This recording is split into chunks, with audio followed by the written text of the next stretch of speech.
ಶ್ರೀರಾಮ ಭಜನಾ ಮಂದಿರ ರಿಜಿಸ್ಟರ್ಡ್ ಕೊಲ್ಯ ಇದರ 75ನೇ ವಾರ್ಷಿಕೋತ್ಸವದ ಅಂಗವಾಗಿ ಅಮೃತ ಮಹೋತ್ಸವ ಸಂಭ್ರಮ ಕಾರ್ಯಕ್ರಮ ಡಿಸೆಂಬರ್ 7ರ ಭಾನುವಾರದಿಂದ ಡಿಸೆಂಬರ್ 14ರ ಭಾನುವಾರದವರೆಗೆ ವಿಜೃಂಭಣೆಯಿಂದ ನಡೆಯಲಿದೆ ಎಂದು ಅಮೃತ ಮಹೋತ್ಸವ ಸಮಿತಿ ಪ್ರಧಾನ ಕಾರ್ಯದರ್ಶಿ ಅಭಿಷೇಕ್ ಉಳ್ಳಾಲ್ ತಿಳಿಸಿದರು. ಅವರು ಉಳ್ಳಾಲ ಪ್ರೆಸ್ ಕ್ಲಬ್ನಲ್ಲಿ ಶನಿವಾರ ನಡೆದ ಪತ್ರಿಕಾಗೋಷ್ಠಿಯಲ್ಲಿ ಕಾರ್ಯಕ್ರಮದ ಬಗ್ಗೆ ಮಾಹಿತಿಯನ್ನು ನೀಡಿದರು. ಡಿಸೆಂಬರ್ 7ರ ಭಾನುವಾರದಂದು ಸಂಜೆ 4:15 ಗಂಟೆಗೆ ಕೊಲ್ಯ ಶ್ರೀ ಮೂಕಾಂಬಿಕಾ ದೇವಸ್ಥಾನದಿಂದ ರಾಮ ಭಜನಾ ಮಂದಿರದವರೆಗೆ ಕುಣಿತ ಭಜನಾ ಮೆರವಣಿಗೆ ನಡೆಯಲಿದೆ. ಡಿಸೆಂಬರ್ 12ರ ಶುಕ್ರವಾರದಂದು ಸಂಜೆ 7:30 ಗಂಟೆಗೆ ಸಂಧ್ಯಾ ಭಜನೆ, ಮಂಗಳಾರತಿ, ಧಾರ್ಮಿಕ ಸಭೆ ಹಾಗೂ ಸಾಂಸ್ಕೃತಿಕ ಕಾರ್ಯಕ್ರಮ ನಡೆಯಲಿದೆ.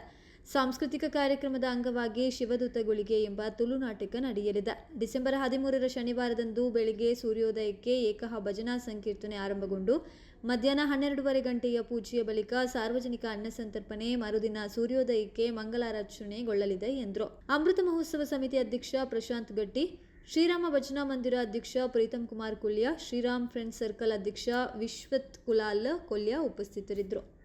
ಪ್ರಸ್ತುತ ಅಧ್ಯಕ್ಷರಾಗಿರ್ತಕ್ಕಂಥ ಶ್ರೀ ಪ್ರೀತಮ್ ಅವರಿದ್ದಾರೆ. ಅದೇ ರೀತಿ ಶ್ರೀರಾಮ್ ಫ್ರೆಂಡ್ಸ್ ಸರ್ಕಲ್ ರಿಜಿಸ್ಟರ್ಡ್ ಕೊಲ್ಯ ಇದರ ಪ್ರಸ್ತುತ ಅಧ್ಯಕ್ಷರಾಗಿರ್ತಕ್ಕಂಥ ವಿಶ್ವತ್ ಕುಲಾಲ್ ಅವರಿದ್ದಾರೆ.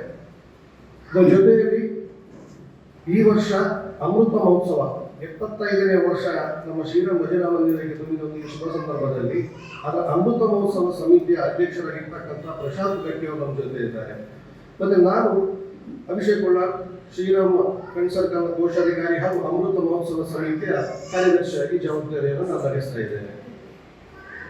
ಬಹುಶಃ ಕೊಲ್ಯ ಪರಿಸರದಲ್ಲಿ 1950ಕ್ಕಿಂತ ಮುಂಚೆ ಅಲ್ಲಿನ ನಾಡಿನವರು ಸಮಸ್ತರು ಸೇರಿಕೊಂಡು 1950ನೇ ಇಸವಿಯಲ್ಲಿ ದಿವಂಗತ ಸೋಮಯ್ಯ ಪೂಜಾರಿ ಅವರು ಅಂದಿನ ಕಾಲದಲ್ಲಿ ಸುಮಾರು 1 ಸೆನ್ಸ್ ಜಾಗವನ್ನು ದೇಣಿಗೆ ರೂಪದಲ್ಲಿ ಶ್ರೀರಾಮ ಭಜನಾ ಮಂದಿರಕ್ಕೆ ನೀಡ್ತಾರೆ. ಅಂದು ಅವರು ನೀಡಿದಂಥ ಸ್ಥಳದಲ್ಲೇ ಚಿಕ್ಕ ಹಂಚಿನ ಕಟ್ಟಡದಲ್ಲಿ ಶುರುವಾದಂತಹ ಭಜನಾ ಮಂದಿರ ನಂತರ 25 ವರ್ಷಗಳ ಕಾಲ ನಿರಂತರವಾಗಿ ಅಲ್ಲಿ ಭಜನೆ ಮತ್ತು ಅನೇಕ ವಾರ್ಷಿಕ ಕಾರ್ಯಕ್ರಮ ಚಟುವಟಿಕೆಗಳನ್ನು ಸೇರಿಕೊಂಡು ಮುಂದುವರಿಸ್ತಾ ಬರ್ತಾ ಇದ್ದಾರೆ.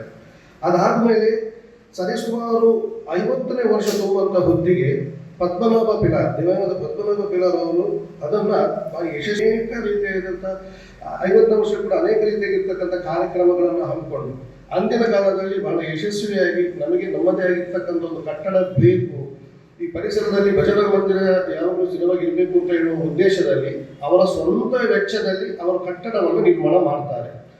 ಅದಾದ ನಂತರ ಮುಂದಿನ ದಿನಗಳಲ್ಲಿ ಅಲ್ಲಿಯ ಪರಿಸರದವರು ಅನೇಕರು ಹಿರಿಯರಾಗಿರ್ತಕ್ಕಂಥ ನಮ್ಮ ತಿಮ್ಮಯ್ಯ ಪೂಜಾರಿ ಆಗಿರ್ಬೋದು, ಗೋಪಾಲ್ ಬಂಗೈರ್ ಆಗಿರ್ಬೋದು, ರಮನಾಥ ಗಟ್ಟಿ ಆಗಿರ್ಬೋದು, ರಾಜೀವ್ ಪೂಜಾರಿ ಆಗಿರ್ಬೋದು, ದಾಮೋದರ್ ಪೂಜಾರಿ, ವಿಶ್ವನಾಥ್ ಟೇಲರ್, ರಾಮಪ್ಪ ಟೇಲರ್, ಮತ್ತೆ ಅದೇ ರೀತಿಯಲ್ಲಿ ಪದ್ಮನಾಭ ಪಿಲಾರ್ ಆಗಿರ್ಬೋದು, ಭಾಸ್ಕರ್ ಜಿಕೆ ಆಗಿರ್ಬೋದು, ರಾಮಚಂದ್ರ ಗಟ್ಟಿ ಆಗಿರ್ಬೋದು, ಕಮಲಾಕ್ಷ ಅವರಾಗಿರ್ಬೋದು, ಶೇಷಪ್ಪ ಶೆಟ್ಟಿ ಅವರಾಗಿರ್ಬೋದು, ಹಾಗೆ ಲಿಂಗಪ್ಪ ಪೂಜಾರಿ ಮತ್ತು ಅನೇಕರು. ಆ ಪರಿಸರ ಅಂತ ಹೇಳಿದರೆ ಕೇವಲ ಇದು ಕೊಲ್ಯ ಮಾತ್ರ ಅಲ್ಲ, ಸರಿಸುಮಾರು ಭಜನಾ ಮಂದಿರಕ್ಕೆ ಮಂಗಳೂರಲ್ಲಿರ್ಬೋದು, ಅದೇ ರೀತಿಯಿಂದ ಬೇರೆ ಬೇರೆ ಕಾಸರಗೋಡಿಂದ ಅನೇಕ ಜನಗಳು ಬರ್ತಾ ಇದ್ದಾರೆ. ಯಾಕೆ ಅಂತ ಹೇಳಿದ್ರೆ ವಿಶೇಷತೆ ಏನು ಅಂತ ಹೇಳಿದ್ರೆ ಶ್ರೀರಾಮ್ ಫ್ರೆಂಡ್ಸ್ ಸರ್ಕಲ್ ಹೇಳುವಂತಹ ಒಂದು ಸಂಸ್ಥೆ, ಈ ಮಾತ್ರ ಸಂಸ್ಥೆ ಶ್ರೀರಾಮ್ ಭಜನಾ ಮಂದಿರ ಆಗಿದ್ರು ಕೂಡ ಶ್ರೀರಾಮ್ ಫ್ರೆಂಡ್ಸ್ ಸರ್ಕಲ್ ಇರುವಂಥ ಸಂಸ್ಥೆ ಅಂದಿನ ಕಾಲದಲ್ಲಿ ಕಬಡ್ಡಿ ಮತ್ತು ಕ್ರಿಕೆಟ್ನಲ್ಲಿ ಬಹಳಷ್ಟು ಹೆಸರನ್ನು ಮಾಡಿದ್ದಾರೆ. ಇವತ್ತಿಗೂ ಕೂಡ ಅದೇ ರೀತಿಯಲ್ಲಿ ಮುಂದುವರಿ ರಾಷ್ಟ್ರೀಯ ಮಟ್ಟಕ್ಕೆ ಇಲ್ಲಿಂದ ಹೋದವರಿದ್ದಾರೆ.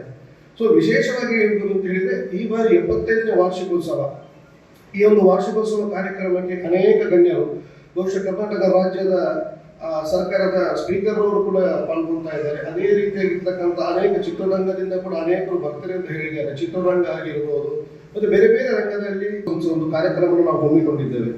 ಅದೇ ರೀತಿಯಲ್ಲಿ ನಾಳೆ 7ನೇ ತಾರೀಕಿನಿಂದ ಶುರುವಾಗುವಂಥ ಕಾರ್ಯಕ್ರಮ ಕೊಲ್ಯ ಶ್ರೀ ಮೂಕಾಂಬಿಕಾ ದೇವಸ್ಥಾನದಿಂದ ಆ ಒಂದು ಕಾಣಿಕೆ ನಮ್ಮದು ಪ್ರೊಸೆಷನ್ ಮುಖಾಂತರವಾಗಿ ಬಂದು ಕಂಚಿನ ದೀಪವನ್ನು ಅಲ್ಲಿಂದ ಕೊಡುಗೆಯಾಗಿ ನೋಡಿದ್ದಾರೆ. ಇದೇ ಭಜನಾ ಮಂದಿರದ ಅಧ್ಯಕ್ಷರಾಗಿರ್ತಕ್ಕಂಥ ಪ್ರೀತಮ್ ಅವರು ಕಂಚಿನ ದೀಪವನ್ನು ಇವತ್ತು ಮಂದಿರಕ್ಕೆ ಕೊಡುಗೆಗೆ ನೀಡಿದ್ದಾರೆ. ಆ ದೀಪವನ್ನು ಮೂಕಾಂಬಿಕಾದಿಂದ ಕುಣಿತ ಭಜನೆಯ ರೂಪದಲ್ಲಿ ಹಾಗೂ ಎಲ್ಲ ಸ್ಥಳೀಯರು ಸೇರಿಕೊಂಡು ಶ್ರೀ ಮೂಕಾಂಬಿಕಾ ದೇವಿ ದೇವಸ್ಥಾನದಿಂದ ನಾವು ಕೊಲ್ಯ ಶ್ರೀರಾಮ್ ಭಜನಾ ಮಂದಿರಕ್ಕೆ ಅದನ್ನು ಬೆಳಕನ್ನು ಪ್ರೊಸೆಷನ್ ಮುಖಾಂತರ ತಂದು ಅಲ್ಲಿ 7 ತಾರೀಕಿನಿಂದ 12ನೇ ತಾರೀಕಿನವರೆಗೆ ಸಂಧ್ಯಾ ಭಜನೆ, ನಿರಂತರ ಸಂಧ್ಯಾ ಭಜನೆ ನಡೆಸುವಂಥ ಕಾರ್ಯಕ್ರಮವನ್ನು ಹಮ್ಮಿಕೊಂಡಿದ್ದೇವೆ.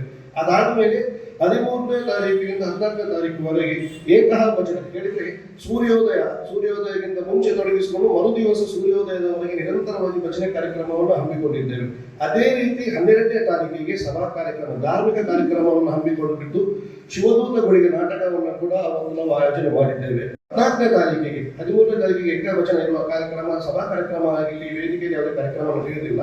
14ನೇ ತಾರೀಕಿನ ದಿವಸ ಶ್ರೀರಾಮ್ ಫ್ರೆಂಡ್ ಸರ್ಕಲ್ನ ವತಿಯಿಂದ ವಾರ್ಷಿಕೋತ್ಸವದ ಅಂಗವಾಗಿ ಅವತ್ತು ನಾವು ಸಂಗೀತ ರಸಮಂಚನೆಯನ್ನು ನಾವು ಹಮ್ಮಿಕೊಂಡಿದ್ದೆವು. ಬಟ್ ಕಾರಣಾಂತರಗಳಿಂದ ಪರ್ಮಿಷನ್ಗಳ ಗೊಂದಲಗಳಾದ ಕಾರಣ ನಾವು ಅದನ್ನು ಕ್ಯಾನ್ಸಲ್ ಮಾಡಿ ಜೋಡು ಚೀಟಿಗೆ ಅಂತ ಹೇಳುವಂತ ಧಾರ್ಮಿಕವಾಗಿರ್ತಕ್ಕಂಥ ಒಂದು ಆ ನಾಟಕವನ್ನು ಅವತ್ತು 14ನೇ ತಾರೀಕಿನ ದಿವಸ ಹಮ್ಮಿಕೊಂಡಿದ್ದೇವೆ.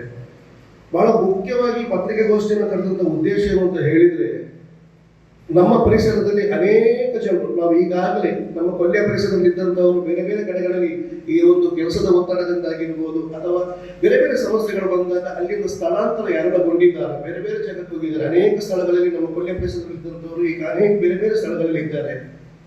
ಅವರನ್ನು ನಾವು ನೇರವಾಗಿ ಮತ್ತು ಪರೋಕ್ಷ ಬೇರೆ ರೀತಿ ಸೋಷಿಯಲ್ ಮೀಡಿಯಾ ಆಗಿರ್ಬೋದು, ಕಾಂಟ್ಯಾಕ್ಟ್ ಮಾಡಿದ ಫೇಸ್ಬುಕ್ ಆಗಿರ್ಬೋದು ಅಥವಾ ಫೋನ್ ನಂಬರ್ ಬೇರೆಯವರಿಂದ ಫೋನ್ ಮಾಡಿದ ಮುಖಾಂತರವಾಗಿ ಅವರನ್ನು ಸಂಪರ್ಕಿಸಲಿಕ್ಕೆ ನಾವು ಪ್ರಯತ್ನ ಬಂದಿದ್ದೇವೆ. ಸುಮಾರು ಜನ ನಮ್ಮ ಸಂಪರ್ಕಕ್ಕೆ ಕೂಡ ಈಗಾಗಲೇ ಬಂದಿದ್ದಾರೆ.